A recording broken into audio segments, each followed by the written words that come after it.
Pak Yulianto ini adalah mantan komisioner KIP DKI, jadi Komisi Informasi DKI ketuanya. Pada tahun 2012 beliau mengetahui informasi soal ijazah Jokowi yang diberitahukan oleh tim sukses Jokowi pada waktu itu, yang menceritakan kok fotonya berbeda. Ini Pak Yulianto, ya. Beliau juga aktivis GMNI, ya, dan juga barangkali pendukung Jokowi.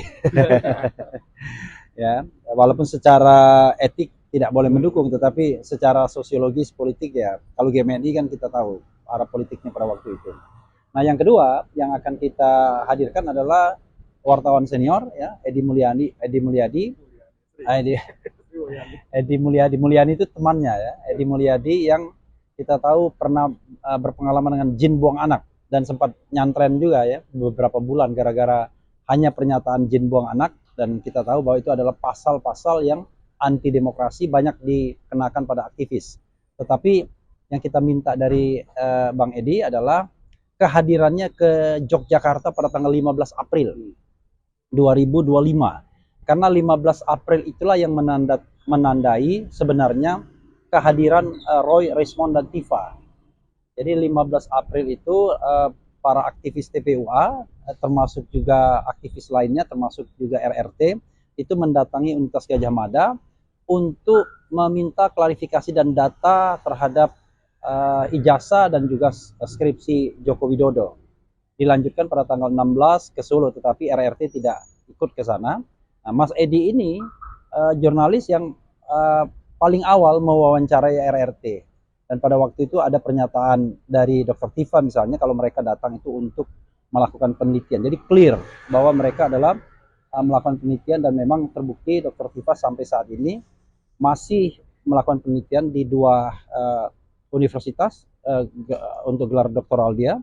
Di UI, di Universitas Indonesia dia mengambil gelar untuk Fakultas Kedokteran S3, dan kemudian di Unpad untuk Visipol.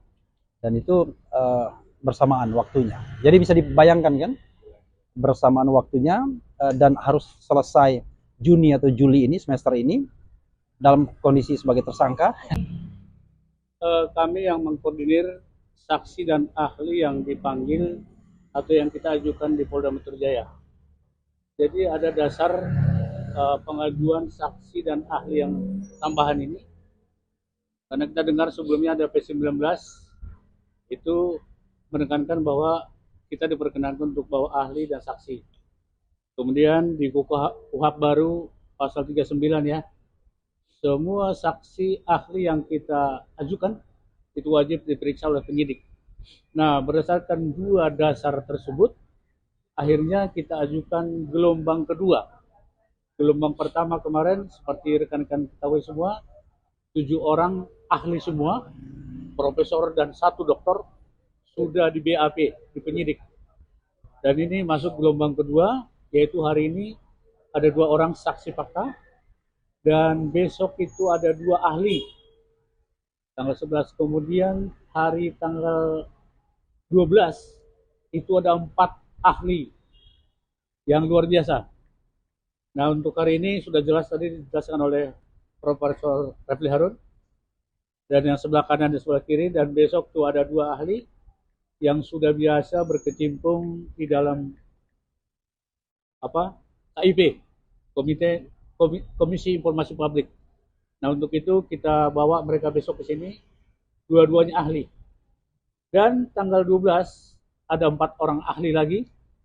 Salah satunya adalah yang kita hormati Komjen Ugroseno. Dan ini memang kita nantikan, kami spill dulu dari 6 ahli yang selain yang hari ini 2 saksi fakta, dan 6 orang lagi nanti kami spill satu yang memang menarik, yang kita tunggu-tunggu adalah Komjen Ugroseno, ahli kepolisian dan ahli hukum acara pidana. Jadi kita nantikan, dan jangan Anda lupakan itu tanggal 12 ya jadwalnya.